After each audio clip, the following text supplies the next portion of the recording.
പൊന്നുമോര് നിക്കാഹ് കഴിച്ചാലേ അവള് നിനക്ക് നിന്റെ ഭാര്യയാകൂ. നിക്കാഹ് കഴിക്കുന്നതിന് ഒരു സെക്കൻഡ് മുമ്പ് വരെ അവള് നിനക്ക് അന്യപുരുഷനാടാ. നാട്ടുകാരെ മുഴുവനും വിളിച്ചാല് നീ എത്ര സ്വർണം കൊണ്ടിട്ടാല് പടച്ചവനെ നിക്കാഹ് കഴിക്കുന്നതിന് ആ പ്രിയപ്പെട്ട പെണ്ണിന്റെ വാപ്പ നിന്റെ കയ്യിൽ പിടിച്ചു തരുന്നത് വരെ എന്റെ പൊന്നുമോനെ അന്യപുരുഷൻ തന്നെയാ, അവൾ അന്യ പെണ്ണ് തന്നെയാ. പടച്ചവനെ ഫോണിലൂടെ സംസാരിക്കുന്ന യുവത്വേ, മരിച്ച വ്യഭിചാരിയെ പോലെ മരിക്കണം ചെറുപ്പക്കാരാ. മരിച്ചുപോയാ വാപ്പാ പൊന്നുമക്കളെ ഒരുത്തം വന്ന് കണ്ടു ഇഷ്ടപ്പെട്ട് അല്പം സ്വർണ്ണമിട്ടിട്ട് വിവാഹം ഉറപ്പിക്കാൻ നിങ്ങളുടെ പൊന്നുമോളെ കെട്ടാൻ തയ്യാറാണെന്ന് പറഞ്ഞ ഒരു വാക്കിന്റെ ബലത്തില് നീ നിന്റെ പൊന്നുമോളെ ഫോൺ വിളിക്കാൻ അവസരം കൊടുത്താ നിന്റെ പൊന്നുമോള് വ്യഭിചാരിയാണ് വാപ്പാ. നിന്റെ പൊന്നുമോള് മരിച്ചുപോയാ വ്യഭിചാരിയെ പോലെയാണ് മരിക്കുന്നത്. നീ ആരെന്നറിയുവോ? നീ വ്യഭിചാരിയുടെ വാപ്പയാണ്. നിന്റെ പൊന്നുമോള് വ്യഭിചരിക്കാൻ അവസരം ഉണ്ടാക്കി കൊടുത്തത് നീയാണ്.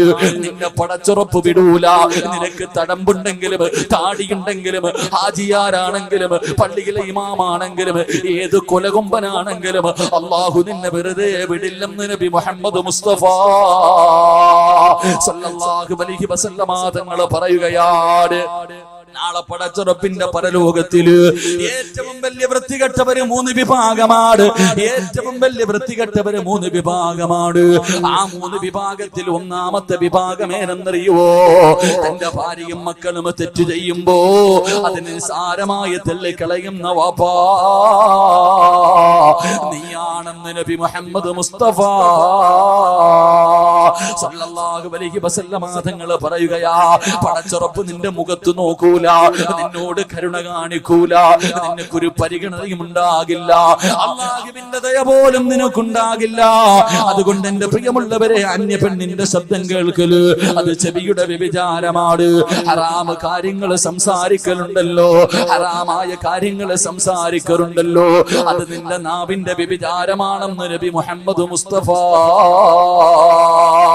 സല്ലല്ലാഹു അലൈഹി വസല്ലമ തങ്ങൾ പറയുകയാ.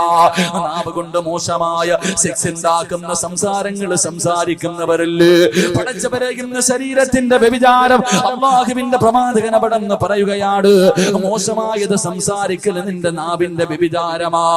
അല്ലാഹുവേ, കൈയുടെ വ്യഭിചാരം എന്തെന്നറിയോ?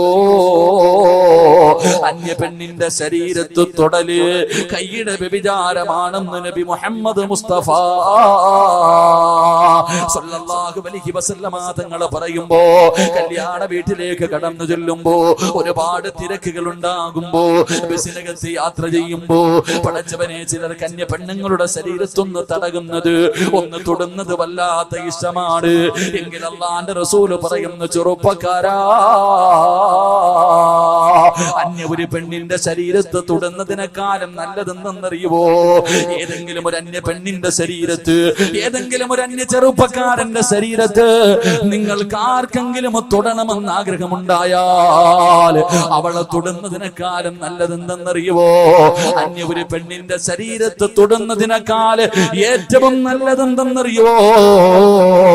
കാഷ്ടത്തിൽ കിടക്കുന്ന പന്നിയുണ്ടല്ലോ, തൊട്ടാൽ 7 വെള്ളത്തിൽ കഴുകണമെന്ന് പറയുന്ന നീ പറച്ചവര്, ആ പേര് തന്നെ നിനക്ക് വല്ലാത്ത അലർജിയാണല്ലോ. അല്ലാഹുവിന്റെ പ്രവാചകൻ പറയുകയാണ്, അന്യ ഒരു പെണ്ണിന്റെ ശരീരത്ത് തൊടുന്നതിനേക്കാളും നല്ലത് കാഷ്ടത്തിൽ കിടക്കുന്ന പന്നിയെ കെട്ടിപ്പിടിച്ച് കിടക്കലാണ് നല്ലതെന്ന് നബി മുഹമ്മദ് മുസ്തഫ സല്ലല്ലാഹു അലൈഹി വസല്ലമ തങ്ങൾ പറയുകയാ.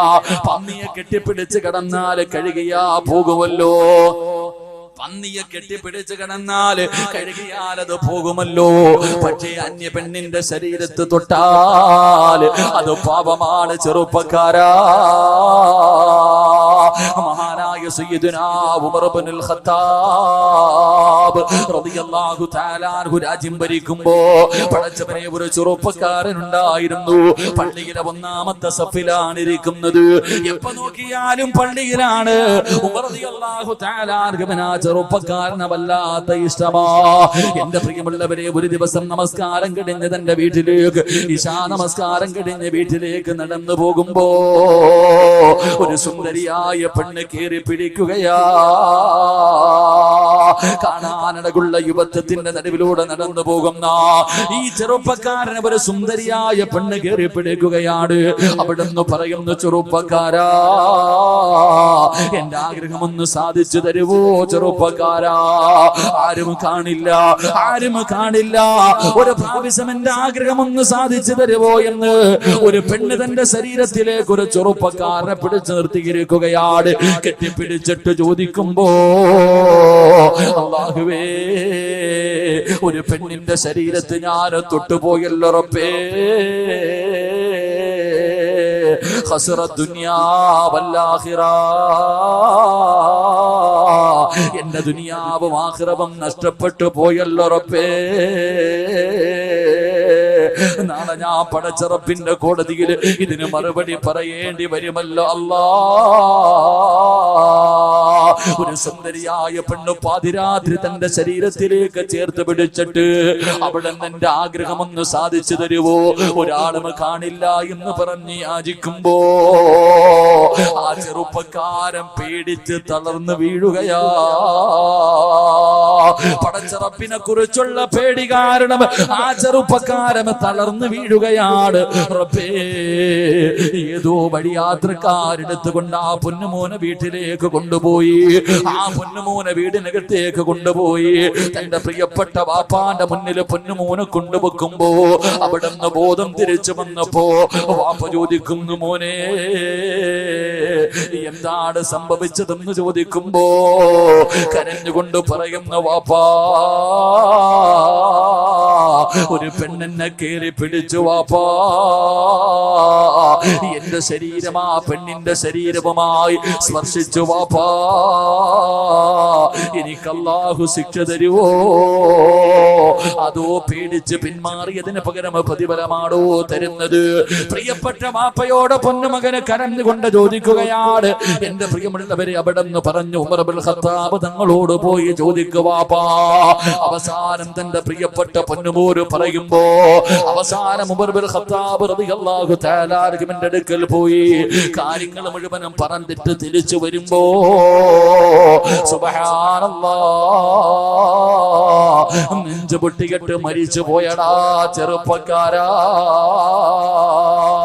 അങ്ങോട്ടൊരു പെണ്ണിനെ കേറി പിടിച്ചതല്ല, അങ്ങോട്ടൊരു പെണ്ണിനെ കയറി പിടിച്ചതല്ല, ഒരു പെണ്ണിങ്ങോട്ട് കയറി പിടിച്ചതാണ്, ഒരു പെണ്ണിങ്ങോട്ട് കയറി പിടിച്ചതാ. പക്ഷേ ഇങ്ങോട്ട് പിടിച്ചപ്പോ പോലും അല്ലാഹുവേ, അവിടുന്ന് പേടിച്ചിട്ട് ബോധം നഷ്ടപ്പെട്ടു പോവുകയാണ്. അത് ചിന്തിച്ച് ആ ചെറുപ്പക്കാരൻ ഹൃദയം പൊട്ടിയിട്ട് മരിച്ചു പോവുകയാ. ആ ചെറുപ്പക്കാരന്റെ ജനാസ കൊണ്ടുവന്ന് ആറടി മണ്ണിനകത്തേക്ക് ഇറക്കി വെക്കുമ്പോ ഉമർ ഇബ്നുൽ ഖത്താബ് തങ്ങൾ പറഞ്ഞു, പൊന്നുമോനെ, വലിമൻ ഖാഫ മഖാമ റബ്ബിഹി ജന്നതാ, മോനെ, ഒരു തെറ്റ് ചെയ്യാൻ അവസരം കിട്ടിയപ്പോ പടച്ച റബ്ബിനെ കുറിച്ച് പേടിച്ചിട്ട് മാറിയ പൊന്നുമോനെ, വലിമൻ ഖാഫ മഖാമ റബ്ബിഹി ജന്നതാ, നിനക്ക് നാളെ പടച്ച റബ്ബ് 2 സ്വർഗം തരുമെന്ന ഖുർആനിന്റെ ആയത്ത് ഓതുമ്പോ എന്റെ പ്രിയപ്പെട്ട മുസ്ലിമേ, ഞാനും നിങ്ങളും പടച്ചവനെ എത്രയോ പ്രാവശ്യം തെറ്റ് ചെയ്തവരാണ്. അല്ലാഹുവിന്റെ പ്രവാചകൻ അവിടെന്ന് പറയുകയാ, എല്ലാ പടച്ച റബ്ബിനോട് പൊട്ടിക്കരഞ്ഞ് ദുആ ചെയ്യാനുള്ള അവസരമാണ് പടച്ച റബ്ബ് നമുക്ക് ഓരോ ദിവസവും ഇങ്ങനെ ആയുസ് തരുന്നത്. എന്റെ പ്രിയമുള്ളവരെ, ചെയ്തു പോയത് പടച്ച റബ്ബിനോട് ഏറ്റു പറയാരാ. അതുകൊണ്ട് ഫോൺ വിളിച്ചവരുണ്ട്, പടച്ചവനെ വൃത്തികേടുകൾ കാണിച്ചവരുണ്ട്, അന്യപുരുഷന് ചിത്രമയച്ചു കൊടുത്തവരുണ്ട്, അന്യപുരുഷനുമായി ശരീരത്തിൽ തൊട്ടവരുണ്ട്.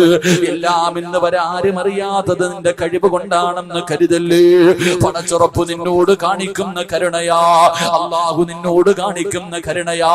നിന്റെ മക്കളെ കുറിച്ച് ഓർത്തിട്ടാണ് പെങ്ങള്. അതുകൊണ്ട് അല്ലാഹു